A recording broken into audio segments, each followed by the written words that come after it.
اللہ سبحانہ تعالیٰ نے قرآن مجید میں اپنا تعارف ایک ایسی صفت سے کروایا ہے جو صرف اسی کی ہے، اس کے سوا کسی کے نہیں۔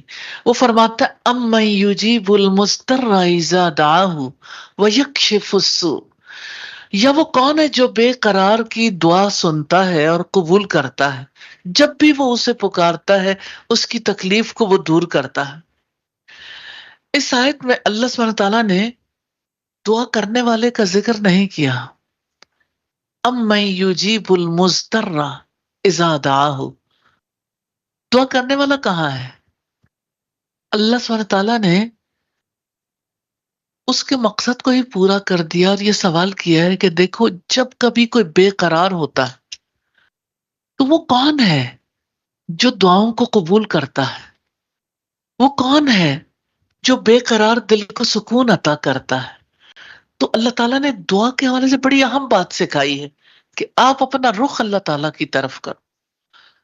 دعا کے لیے سب سے زیادہ ضروری یہی چیز ہے کہ انسان اپنے حالات میں، اپنی ذات میں، اپنی معاملات میں نہ پھنسا رہے۔ انسان ان سے اٹھ کے اللہ سبحانہ تعالیٰ کے بارے میں سوچے۔ جب ہم اللہ سبحانہ تعالیٰ کے بارے میں سوچتے ہیں اور اللہ پر یقین رکھتے ہیں، اللہ سبحانہ تعالیٰ سے مانگتے ہیں، تو ہم پر امید ہو جاتے ہیں۔ اللہ تعالیٰ کی رحمتیں ہوتی ہیں۔ تو اللہ کے سوا کون ہے جو ٹوٹے دل کی پکار سن سکے؟ یقیناً وہ کوئی نہیں۔ وہی ٹوٹے دلوں کا آسرا ہے۔ اللہ سبحانہ تعالیٰ ہمیشہ ہمارے دلوں کو اپنی ذات سے سکون دے۔ آمین ثم آمین۔ ایک سوال آپ سے کرنا چاہتی ہوں۔ آپ نے زندگی میں بہت سے بوجھ اٹھائے ہوں گے۔ آپ کی زندگی کا سب سے بڑا بوجھ کیا ہے؟ بوجھ۔ آپ نے کبھی کوئی بوجھ اٹھایا؟ جی، کوئی جواب دینا چاہے؟ Any one? اچھا، شیطان، ٹھیک ہے جی۔ سب سے بڑا بوجھ گناہ کا بوجھ ہے۔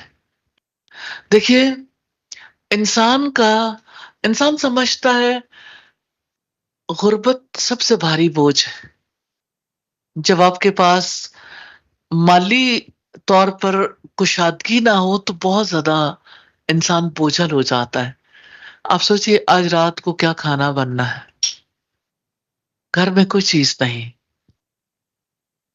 بچوں کی فی دینی ہے اور پیسہ نہیں ہے، عید آ گئی ہے اور عید پہ بچوں کے لیے کچھ کرنا ہے اور ہاتھ میں کچھ نہیں۔ کتنے ہی لوگ ایسا سمجھتے ہیں کہ غربت سب سے بھاری بوجھ ہے۔ پھر آپ دیکھیے کہ جس کو کوئی بیماری لاحق ہو جائے، مثال کے طور پر کینسر ہو جائے یا اسی طرح سے کوئی چھوٹی بیماری بھی ہو جائے، تو عام طور پر کیا ہوتا ہے، بیماری کو لوگ بہت بڑا بوجھ سمجھتے ہیں۔ لیکن آپ نے کتنے ہی بیمار دیکھے ہوں گے جو بیماری کے باوجود پرسکون رہتے ہیں، الحمدللہ۔ کتنے لوگ ہیں جو غربت کے باوجود بالکل پرسکون رہتے ہیں۔ پھر آپ دیکھیے کہ کتنے لوگ ہیں جو سمجھتے ہیں اولاد کا غم سب سے بھاری بوجھ۔ اگر کسی کی اولاد کو کوئی تکلیف لاحق ہو جائے، میں نے پچھلے دنوں میں ایک ماں کو دیکھا، بہت صحت مند ماں تھی، میں ان سے ملی تو میں حیرت زدہ رہ کہ اتنی ویک ہو گئی۔ مجھے پتا چلا کہ ان کی جوان بیٹی کو یعنی فالج ہو گیا یا کوئی ایسی ڈیزیز ہو گئی جس کی وجہ سے دونوں ٹانگیں بھی کام نہیں کرتی اور ایک بازو کام نہیں کرتا۔ اب آپ سوچیں، جو ایک بازو بھی کام کرتا ہے وہ بھی بہت نامینل، نہ وہ واش روم جا سکے، نہ وہ اپنا کوئی بھی کام کر سکے۔ وہ اولاد جو بہت عزیز ہے، وہ اولاد ایسے دکھ میں مبتلا ہو، لگتا ہے سب سے بڑا بوجھ یہی ہے۔ لیکن کتنے ہی لوگ ہیں جو اپنی اولاد کے بوجھ کو ہنس کے برداشت کر لیتے ہیں۔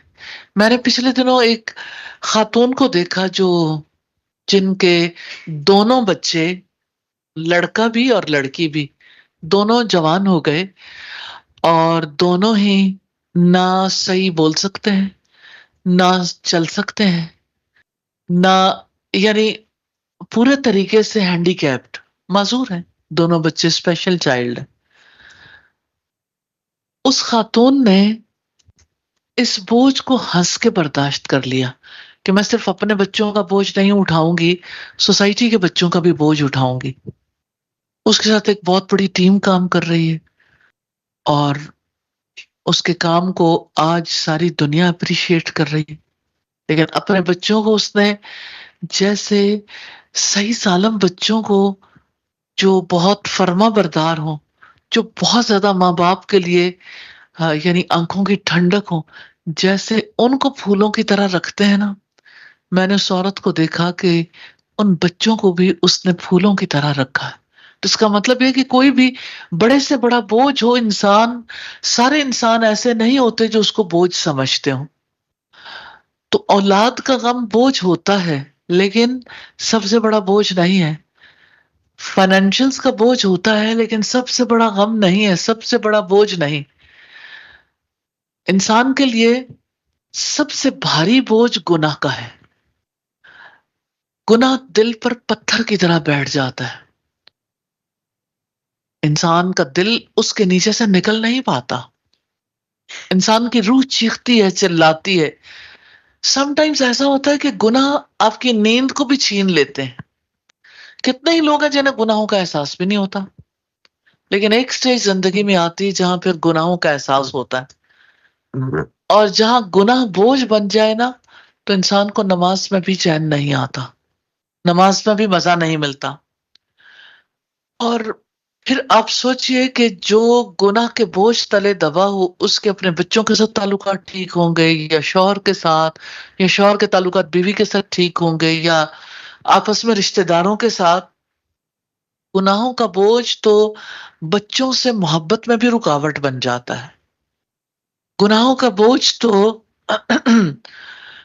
ایسا ہوتا ہے جو انسان کسی کو بتا بھی نہیں سکتا، یعنی آپ کس سے شیئر کرو؟ آپ کسی سے شیئر نہیں کر سکتے، کسی سے بات نہیں کر سکتے، نہ شوہر سے، نہ بچوں سے، نہ اپنے کسی فرینڈ سے، آپ کہنے کے قابل نہیں۔ گناہوں کا بوجھ انسان اکیلے اٹھاتا ہے، کل قیامت کے دن بھی اکیلے اٹھائے گا۔ اور اللہ کی سب سے بڑی رحمت یہ ہے کہ وہ ہم سے بوجھ کو اتار دیتا ہے۔ ایک شرط ہے، ایک شرط پر، کہ ہم اللہ کے پاس چلے جائیں، اس سے معافی مانگ لیں، اپنے گناہ کا اعتراف کر لیں، اور وہ رب صبح کے بھولے کو جب وہ شام کو لوٹ آتا ہے، اسے بھولا ہوا نہیں کہتا۔ تو جب کوئی اللہ کے پاس لوٹ آتا ہے، التائب من الذنب کمن لا ذنب لہ، گناہ سے توبہ کرنے والا ایسا ہے جیسا اس نے گناہ کیا ہی نہیں۔ تو گناہوں کے بوجھ کو وہ رب اتارتا ہے، لیکن اس شرط پر کہ کوئی آئے، آ کے گناہوں کا اعتراف کرے، معافی مانگ لے۔ اور آج ہم اس کا ایک خاص راز دیکھیں گے۔ کیا آپ جانتے ہیں کہ اللہ سے معافی مانگنے کے لیے بھی اللہ سبحانہ تعالیٰ کے رسول نے ایسی چیز سکھائی ہے جو معافی کی سردار ہے؟ سید الاستغفار، سید الاستغفار، استغفار کا سردار ہے۔ جس نے یہ دعا یقین کے ساتھ دن میں پڑھ لی، اسی دن شام سے پہلے اس کا انتقال ہو گیا، تو اللہ کے رسول نے فرمایا وہ جنتی ہے۔ اور جس نے یہ دعا یقین کے ساتھ رات میں پڑھی، صبح سے پہلے اس کا انتقال ہو گیا، تو رسول اللہ نے فرمایا وہ جنتی ہے۔ اسی لیے اسے سعید الاستغفار کہتے ہیں۔ ایک دعا جو جنت کی ضمانت بن سکتی ہے، سبحان اللہ۔ یعنی اگر آپ نے آج کی صبح یہ دعا کر لی، یا آج شام کو یہ دعا کر لی، اللہ سبحانہ تعالیٰ آپ کو برکت والی زندگی دے۔ لیکن کسی کو اللہ سبحانہ تعالیٰ اپنے پاس بلا لے، تو اللہ سبحانہ تعالیٰ اس سید الاستغفار کی وجہ سے اسے معاف کر دیتے ہیں اور جنت میں جگہ عطا کرتے ہیں۔ یہ دعا روز کرنے والی ہے، صبح کو بھی شام کو بھی. اور اس دعا پر ہم زیادہ ڈیٹیل سے بات چیت کریں گے انشاءاللہ. میں اس دعا کے حوالے سے جو چیز آپ کے سامنے رکھنا چاہتی ہوں، دعائیہ الفاظ ہیں، یہ مائنڈ ریسیٹ ہے. بات کرنے کا ذوق چاہیے. نبی کریم صلی اللہ علیہ وسلم نے فرمایا، پہلی بات، اللہم انت ربی، یا اللہ تو میرا رب ہے. سبحان اللہ، اعتراف ہے نا کہ اللہ تو میرا رب ہے. لا الہ الا انت، تیرے سوا کوئی معبود نہیں. خلقتنی، تو نے مجھے پیدا کیا. وانا عبدک، اور میں تیرا بندہ ہوں، تیرا غلام ہوں. وانا علی عہدک ووعدک ما استطعت، اور میں تیرے عہد اور تیرے وعدے پر ہوں جتنی مجھ میں استطاعت ہے. اعوذ بک من شر ما صنعت، میں تیری پناہ مانگتا ہوں اس شر سے جو میں نے کیا، ہر برائی سے، ہر شر سے، کیونکہ شر کا اثر تو انسان کے اوپر ہوتا ہے. ابو لک بنعمتک علی و ابو بذنبی فاغفر لی فانہ لا یغفر الذنوب الا انت. مجھے اعتراف ہے جو انعامات آپ نے میری ذات پر کیے، مجھے اعتراف ہے اپنے گناہوں کا، مجھے معاف کر دے، میری مغفرت فرما دے.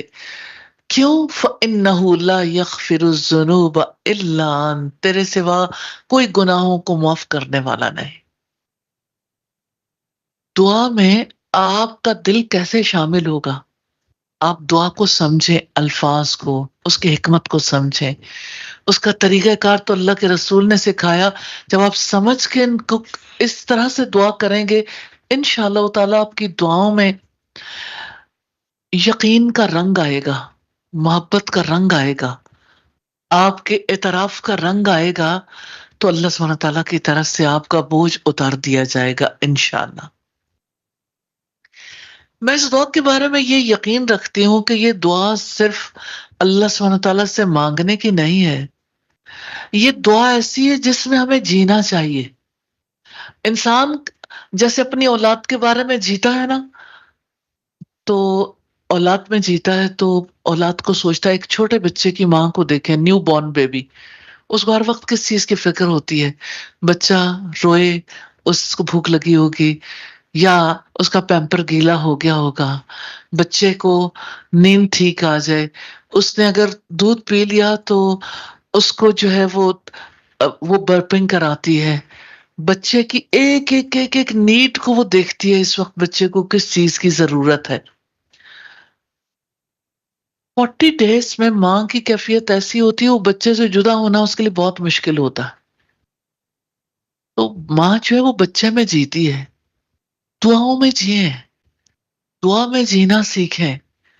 دعا میں انسان ایسے جیتا ہے کہ انسان اسے سوچتا ہے، اس پہ غور کرتا ہے. دعا میں جینے والا اس پر تفکر کرتا ہے نا، غور و فکر کرتا ہے، تو اس کا ایک ریلیشن قائم ہو جاتا ہے، کنیکشن جڑ جاتا ہے. اللہم انت ربی، یا اللہ تو میرا رب ہے، یا اللہ تو میرا رب ہے. کیا ایسا ہو سکتا ہے اللہم انت ربی ہم خصوصی طور پر کچھ نہ کچھ کسی کی آواز میں لگا لیں؟ تو ایک ایک لفظ کا رشتہ ہے. یا اللہ تو میرا رب ہے، یہ پہلا اقرار ہے. جانتے ہیں اس کا مطلب کیا ہے؟ یا اللہ نہ مال میرا رب ہے، نہ شوہر میرا رب ہے، نہ اولاد کو میں نے رب بنایا، نہ معاشرے کو میں نے رب بنایا، نہ میں نے سوشل میڈیمز کو اپنا رب بنایا، نہ فالوورز کو، نہ جن کو میں فالو کرتی ہوں. تو ہی میرا رب ہے. اور آپ سوچیں، ساری دنیا کے مقابلے میں ایک انسان جو ہے وہ کتنا ہلکا پھلکا ہو کے اپنے رب کے سامنے آ گیا. یہ توحید کا اعلان ہے کہ اللہ میں تو تیری مخلوق ہوں، یا اللہ تو نے مجھے ڈیزائن کیا، یا اللہ تو نے مجھے پیدا کیا، میں تو تیری ہی غلام ہوں. لا الہ الا انت، تیرے سوا کوئی معبود نہیں، میں نے کسی اور کو نہیں مانا، صرف تجھے مانا. میں کسی اور کے سامنے نہیں جھکی، صرف تیرے سامنے جھکی ہوں. میں نے کسی سے امید نہیں باندھی، صرف تجھ سے امید باندھی ہے. خلقتنی، تو نے مجھے پیدا کیا. کبھی اپنے آپ کو اپنی ماں کے پیٹ میں بھی دیکھا کریں، سوچا کریں جیسے آپ نطفے کی حالت میں تھی. جب سوچتی ہوں میں بہت دہشت زدہ ہوتی ہوں کہ اللہ میں تو نطفہ تھی، آدھی میں تو باپ کے پیٹ میں، آدھی ماں کے پیٹ میں. تو نے میری زندگی کی بنیاد کیسے رکھی. اور پھر یہ کہ میرا پہلا سیل بنا، میں تو خون کا لوتھڑا تھی، پھر بے شکل کی بوٹی تھی، پھر تو نے میرے نقش و نگار بنائے. یا اللہ تو نے مجھے دیکھنے والا، سننے والا، بولنے والا بنا دیا. یا اللہ تو نے اعضاء کی سلامتی عطا کی. یا اللہ تو نے مجھے رزق دیا. یا اللہ تو نے مجھے اس مقام تک پہنچایا. خلقتنی، تو نے مجھے پیدا کیا. وَأَنَا عَبْدُكَ، اور میں تیرا غلام، میں تیرا بندہ ہوں. رک کے سوچنا بہت ضروری ہے. اگر آپ سوچیں گے یا اللہ تو نے مجھے بنایا، یعنی میں نہیں تھی، میرا کوئی وجود نہیں تھا، میری سانسیں تجھ سے ہیں، میرے دل کی دھڑکن تجھ سے ہے، میرے لہو کی روانگی اور میرے لہو کو تیرے حکم کے ساتھ سرکولیٹ کرنے کا موقع ملتا ہے. میرے نبض تیرے حکم سے کام کرتے ہیں، میرے مسلز تیری وجہ سے قائم ہیں، میرا وجود سارے کا سارا تیری وجہ سے ہے. اور پھر تو نے مجھے بنایا، میں اس زمین پر چل رہی ہوں جو تو نے بنائی، میں اس ہوا میں سانس لے رہی ہوں جو تو نے بنائی. اللہ اکبر. کبھی آپ نے کوئی ایسا پیشنٹ دیکھا ہے جس کی سانسیں تنگ ہو جائیں؟ ابھی پچھلے دنوں میری سسٹر ان لا کی ڈیتھ ہوئی. 30 ایئرس سے زیادہ انہوں نے سانس کی تکلیف برداشت کی. فائزہ کی مدر کو اللہ سبحانہ تعالیٰ نے لنگس فائبروسس کی وجہ سے اپنے پاس بلایا. ہم نے بہت قریب سے دیکھا سانسیں جب تنگ ہوتی ہیں کتنی ڈیفیکلٹی ہوتی ہے. میں ڈیتھ کے وقت اپنے نند کے پاس تھی اور میں کوشش کر رہی تھی وہ کلمہ پڑھ لیں، لیکن سانس نہیں تھی. آکسیجن لگی ہوئی تھی اور میں دیکھ رہی تھی کہ ان کی زبان ہل رہی ہے، اور میں جب پڑھتی تھی انہیں کہتی تھی تو صرف میرا ہاتھ تھوڑا سا پریس کرتی تھی. سانس کتنی بڑی نعمت ہے. جس نے تخلیق کیا اس نے زمین پر چلایا پھرایا، اس نے سانسیں دی. یہ سب کچھ اللہ تعالیٰ ایک سیکنڈ میں چھین سکتا.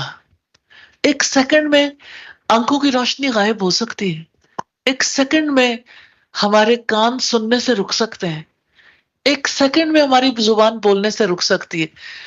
میں اتنی بچیوں کو جانتی ہوں جنہوں نے قرآن مجید حفظ کیا، مائیں لے کے آتی ہیں انہیں ہمارے پاس کہ آپ ان کے لیے دعا کر دیں. پوچھنے میں پتا چلتا ہے پورا قرآن حفظ کیا، آخری سبق بھی سنا دیا، اور جس دن قرآن مجید ختم ہو گیا اب زبان بولتی نہیں، کچھ کہنے کے قابل نہیں. اب سوچے جس کی زبان بند ہو جائے اس کی بے بسی کا کیا عالم ہوگا، جس کی آنکھوں کی روشنی ختم ہو جائے اس کی بے بسی کا کیا عالم ہے. تو پھر اللہ کے سامنے اعتراف کرنے کی ضرورت ہے. وَأَنَا عَبْدُكَ، میں تو تیرا غلام، میں تیری بندی، میں تیری غلام ہوں. یعنی میری مرضی نہیں تیری مرضی ہے. آج ہم ایسے دور میں جیتے ہیں جہاں سب بچوں کو یہ سکھایا گیا، ہماری یوتھ کو خاص طور پہ ہر کسی کی زبان پہ ہے میں ہوں، میری مرضی، میری زندگی، میرے فیصلے، میرا جسم، میری مرضی. اللہ کے رسول صلی اللہ علیہ وسلم نے فرمایا ذاق طعم الایمان، اس نے ایمان کا مزہ چکھ لیا. من رضی باللہ ربا، جو اللہ کے رب ہونے پہ راضی ہو گیا، وبالاسلام دینا، اور اسلام کے دین ہونے پر، وبمحمد نبی اور رسول، اور محمد صلی اللہ علیہ وسلم کے نبی اور رسول ہونے پہ راضی ہو گیا. تو اصل بات یہ ہے کہ اگر ہم زندگی میں اپنی مرضی پر چلیں تو گناہوں کا بوجھ بڑھتا جائے گا، اور اللہ کی مرضی پر چلیں سلامت رہیں گے. اسی کو تو اسلام کہتے ہیں کہ انسان اللہ کی مرضی کے مطابق چلے. کیا ابراہیم علیہ السلام سے اللہ تعالیٰ نے نہیں پوچھا تھا کیا آپ نے اپنے آپ کو میرے سپرد کر دیا؟ تو ان کا جواب کیا تھا؟ اسلمت لرب العالمین، میں نے جہانوں کے بادشاہ، جہانوں کے رب کو اپنا آپ سپرد کر دیا.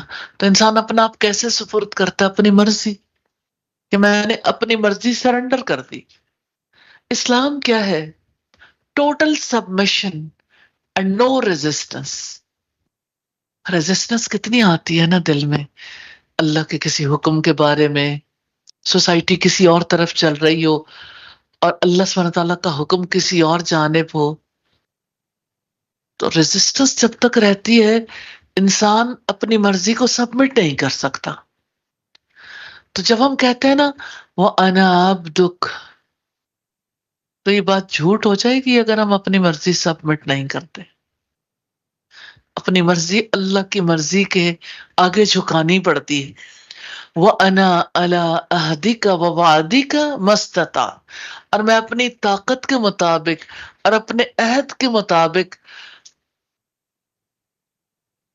یعنی آپ کے وعدے پر قائم ہوں. یعنی میں نے جو تجھ سے عہد کیا اسلام کا، اور میں نے جو وعدہ کیا آپ کی اطاعت کا، میں اس پر قائم ہوں. یہ بات بھی بڑی گہری ہے. یہ عہد کیا ہے؟ قرآن بتاتا ہے اللہ تعالیٰ نے جب ہماری روحیں پیدا کی، آدم علیہ السلام کے اندر سے اللہ سبحانہ تعالیٰ نے تمام انسانی روحوں کو نکالا ان کی پشت سے، اور پھر ان سے عہد لیا تھا. وہ عہد کیا تھا؟ اللہ تعالیٰ نے پوچھا تھا الست بربکم، کیا میں تمہارا رب نہیں ہوں؟ اور سب روحوں نے کہا تھا بلا، ہاں تو ہی ہمارا رب ہے. تو یہ ہمارا پہلا وعدہ تھا. ہم نے کبھی نہیں دیکھا کہ ہماری روح نے کہا ہو کہ ہاں تو ہمارا رب ہے. ہم نے دیکھا نہیں ہے، لیکن ہمیں ہمارے رب نے اس کا علم دیا ہے اپنی کتاب میں. جب ہم دنیا میں آ گئے تو بھول گئے، اللہ تعالیٰ نے ہمیں یاد دلایا ہے. اور جب ہم دعا کرتے ہیں اللہ تعالیٰ سے وَأَنَا عَلَىٰ عَهْدِكَ، میں تیرے عہد پر ہوں، یا اللہ وہ پہلا وعدہ جو میری روح نے کیا تھا میں اس وعدے پر قائم ہوں. اور کس طرح سے قائم ہوں؟ مستطاعت، جتنی مجھ میں استطاعت ہے. یعنی مجھ سے گناہ ہو جاتے ہیں، غلطیاں ہو جاتی ہیں، لیکن جتنی میری طاقت ہے اس طاقت کے مطابق میں گناہوں سے بچنے کی کوشش کرتی ہوں، اور میں آپ کے ساتھ وفادار رہنے کی کوشش کرتی ہوں. اعوذ بک من شر ما صنعت، میں اس برائی سے تیری پناہ چاہتی ہوں جو میں نے کی. یا اللہ میرے گناہ کا جو نتیجہ نکلنے والا ہے اس سے مجھے بچا لے. ہر گناہ کا اثر ہوتا ہے. حافظ ابن قیم نے کتاب لکھی جس کا اردو ترجمہ شائع ہوا گناہوں کے برے اثرات. ریلی پڑھنے سے تعلق رکھتی ہے کتاب، کیونکہ انسان کو گناہوں سے نفرت اس کے بغیر نہیں ہوتی، گناہوں کا اثر ہوتا ہے. تو اللہ سے جب ہم دعا کرتے ہیں تو یہ دعا کرتے ہیں یا اللہ ہمیں گناہوں کے برے اثرات سے بھی بچا لے، یعنی جو کام میں نے کیا اس کے نقصان سے مجھے بچا لے. ابو لک بنعمتک علیہ وابو بذنبی، میں تیری نعمت کا اقرار کرتی ہوں جو تو نے مجھ پر کی، اور اپنے گناہ کا بھی اقرار کرتی ہوں. یہ ایک کمال کی ایمانداری ہے. ایک ہی سانس میں دو اقرار ہیں. پہلا یا اللہ جو تو نے مجھ پر نعمتیں کی میں ناشکری نہیں کرتی، میں جانتی ہوں تو نے مجھے زندگی دی، صحت دی، تو نے مجھے رزق دیا، گھر دیا، علم دیا، ایمان دیا، مجھے اولاد دی، مجھے رشتوں کی محبت دی. یہ سب تیرا کرم ہے، یہ سب کچھ تیری بلیسنگز ہیں. اور دوسرا یا اللہ میں نے گناہ بھی کر لیے، یعنی میں جھوٹ نہیں بولتی آپ کے سامنے میں امیج بلڈنگ نہیں کر رہی، میں فیک امیج نہیں دکھاتی، میں ٹوٹی ہوئی شرمندگی کی حالت میں گناہوں سے لتڑی بھی آپ کے پاس آئی ہوں۔ یہ ہے سچی توبہ۔ انسان اپنے گناہوں کی پیک پر بھی پہنچ جائے تب بھی اللہ سبحانہ تعالیٰ کے سامنے اعتراف کرنے والے کو معافی مل جاتی ہے۔ آپ کو یاد ہوگا 99 لوگوں کا جو قاتل تھا، وہ ایک راہب کے پاس پہنچا اور اس سے پوچھا میں نے 99 قتل کیے، کیا میرے لیے معافی ہے؟ تو اس نے کہا کہ کوئی معافی نہیں۔ تو اس نے اس پادری کو بھی قتل کر دیا کہ اگر میرے لیے کوئی معافی نہیں تو آپ کے لیے بھی کوئی معافی نہیں۔ 100 لوگوں کو قتل کرنے کے بعد بھی اس کو احساس تھا۔ وہ پھر کسی نیک دل راہب کے پاس پہنچا تو اس نے کہا برے لوگوں کی بستی چھوڑ دو، بڑی گہری بات، کمپنی میٹرز، المرء علی دین خلیلہ، آدمی اپنے دوست کے دین پر ہوتا۔ تو جب وہ برے لوگوں کی بستی کو چھوڑنے کا ارادہ کرنے لگا، ظاہر ہے مشکل بہت ہوتی ہے، لیکن چونکہ اس کی طلب سچی تھی اس لیے اس نے کہا میں سب کچھ چھوڑ دوں گا، میں یہاں سے چلا جاؤں گا۔ وہ نکل گیا، ابھی آدھے راستے میں نہیں پہنچا تھا کہ موت کے فرشتے آ گئے۔ موت کے فرشتے جب آئے تو جو نیک روح کو قبض کرنے کے لیے آتے ہیں وہ بھی آئے، جو گناہگار روح کو قبض کرنے کے لیے آتے ہیں وہ بھی آئے۔ اور پھر کیا ہوا کہ جو گناہگار روحوں کو قبض کرنے کے لیے آتے ہیں وہ کہنے لگے اس شخص نے کبھی کوئی نیکی ہی نہیں کی، تو اس کو ہم ہی لے کے جائیں گے۔ تو جو نیک روحوں کو قبض کرنے کے لیے آتے ہیں وہ بھی وہیں پہ تھے، ان کے درمیان اختلاف اس بات پہ ہو گیا۔ انہوں نے کہا کہ دیکھو اس نے توبہ کر لی ہے، توبہ کرنے والے کو تو معافی مل گئی۔ اللہ سبحانہ تعالیٰ نے انہیں سجھایا کہ دیکھو ایسا کرو کہ جس سرزمین کی طرف یہ جا رہا تھا اور جہاں سے یہ آیا تھا اس کو ناپ لو، جو زمین زیادہ قریب ہو، یعنی اس شخص سے جو نکلا ہے اس کو اسی طرف کنسیڈر کر لو۔ تو جب زمین ناپی گئی، فرشتے ناپنے والے تھے، تو اس شخص نے اپنے آپ کو وہ اپنے سینے سے زور لگا کے اس زمین کی طرف ڈال رہا تھا جس سرزمین میں نیک لوگ رہتے تھے، اور یوں اسے نیک روح قبض کرنے والے فرشتے لے گئے کیونکہ ادھر کا فاصلہ کم تھا۔ تو اللہ سبحانہ تعالیٰ توبہ کرنے والے کو کس طرح سے یہ اعزاز عطا کرتا ہے کہ اس کے سارے گناہ معاف کر دیتا ہے۔ تو اللہ کے سامنے سب کچھ رکھنا ضروری ہے۔ دیکھیں جب لوگ حج کے لیے جاتے ہیں تو میں عام طور پر لوگوں سے یہ ضرور کہتی ہوں یوم عرفہ پہ آپ صبح کے وقت ضرور ریسٹ کریں، اور ظہر اور عصر کی اکٹھی نمازیں ہوتی ہیں، جب نماز ادا کر لیں اس وقت سے وقوف شروع ہوتا ہے، تو آپ کوشش کریں لوگوں سے الگ تھلگ ہو جائیں، الگ تھلگ ہو کے اللہ سبحانہ تعالیٰ کے سامنے بچپن سے لے کے جب سے ہوش کی آنکھ کھولی اس وقت سے لے کے ایک ایک غلطی کو اللہ تعالیٰ کے آگے رکھتے جائیں۔ تو آپ اللہ سبحانہ تعالیٰ کے آگے رکھو گے، ایک ایک کی معافی مانگتے جاؤ گے، آپ کا دل ہلکا ہوتا جائے گا۔ تو جس کو بھی توفیق دے اللہ تعالیٰ جانے کی، وہ وہاں جا کے بھی دعا کرے، لیکن ہر کوئی اپنے گھر میں کسی بھی جگہ پر اللہ سبحانہ تعالیٰ سے معافی تو مانگ سکتا ہے۔ آپ مغفرت کی دعا کرنا چاہیں تو آپ ایسا کر سکتے ہیں، اللہ سبحانہ تعالیٰ کی مہربانی سے اپنے گھر میں رہتے ہوئے کسی الگ جگہ پر۔ آج جمعے کا دن ہے، اور جمعے کی ایک گھڑی ایسی ہوتی ہے جس میں دعائیں قبول ہوتی ہیں، تو آج شام میں ضرور ایسا کر لیں کہ اللہ سبحانہ تعالیٰ موقع دے دے تو اس کی رحمت سے، اس کے فضل و کرم سے اس کے سامنے اپنی غلطیوں کو رکھیں، اپنے گناہوں کو، اور تھوڑی آواز اونچی بھی کر لیں گے تو فائدہ ہوگا۔ اگر اکیلے بیٹھیں تو آپ دیکھیں گے کہ ایک سٹیج ایسی آئے گی کہ آپ اپنے آپ کو خود قابو نہیں کر سکیں گے۔ اللہ سبحانہ تعالیٰ کے آگے آنسو بھی بہائیں، دعا کریں، اللہ تعالیٰ گناہوں کے بوجھ سے ہلکا کر دے گا انشاءاللہ۔ اور آخری الفاظ ہیں فَاغْفِرْ لِي فَإِنَّهُ لَا يَغْفِرُ الذُّنُوبَ إِلَّا أَنْتَ، تو مجھے معاف کر دے کیونکہ گناہوں کو تیرے سوا کوئی معاف کرنے والا نہیں۔ یہ آخری جملہ بہت گہرا ہے۔ اس کا مطلب جانتے ہیں کیا ہے؟ کہ ایک انسان اللہ سبحانہ تعالیٰ سے کہتا ہے یا اللہ میں کہاں جاؤں، کسی کے پاس یہ قدرت تو ہے نہیں کہ میرے گناہوں سے مجھے باہر نکال سکے، کوئی گناہ معاف نہیں کر سکتا۔ یہ توحید کی انتہا ہے کہ اللہ تو ہی تو ہے جو معاف کر سکتا ہے۔ معافی صرف اللہ سے، بخشش صرف اللہ سبحانہ و تعالیٰ سے، اور اس دعا کو ضرور یاد کر لینا چاہیے۔ اللہ سبحانہ تعالیٰ ہم سب کو توفیق دے۔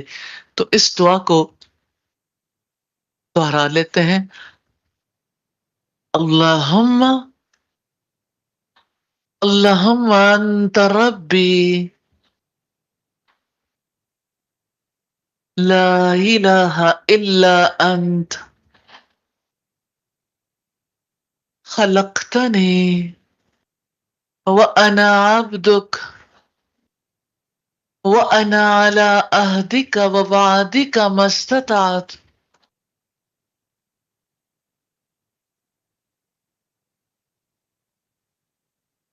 دوبارہ دہرا لیں اسی کو،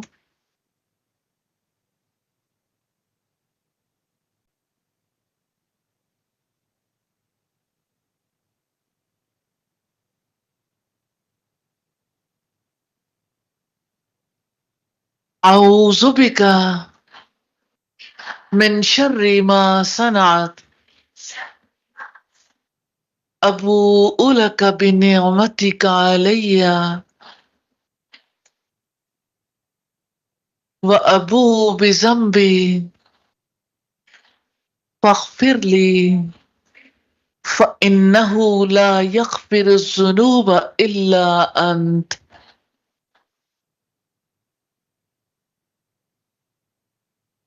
سید الاستغفار کو بار بار دہرانے کی بھی ضرورت ہے، اس کو ضرور یاد کر لیں، اس کو ضرور اپنے صبح و شام کی دعاؤں میں شامل کریں۔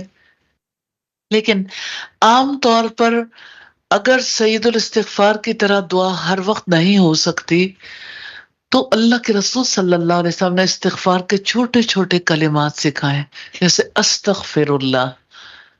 استغفر اللہ کا مطلب کیا ہے؟ میں اللہ سے بخشش مانگتی ہوں۔ چھوٹے چھوٹے کلمات، گاڑی میں، گھر میں، جہاں کہیں ہو، موقع ملے، آپ علم کی مجلس میں بیٹھیں تب بھی استغفر اللہ آپ آسانی کے ساتھ یہ پڑھ سکتے ہیں۔ کتنے ہی لوگ ہیں جو کاؤنٹر پہ پڑھتے ہیں، پڑھ سکتے ہیں، تسبیح پہ پڑھ سکتے ہیں، لیکن انگلیوں کی پوروں پر رسول اللہ صلی اللہ علیہ وسلم نے خواتین کو خاص طور پر پڑھنے کا حکم دیا۔ تو انشاءاللہ تعالی جس وقت آپ استغفار کریں گے تو اللہ تعالیٰ کی رحمت کی پھواریں برسیں گی انشاءاللہ۔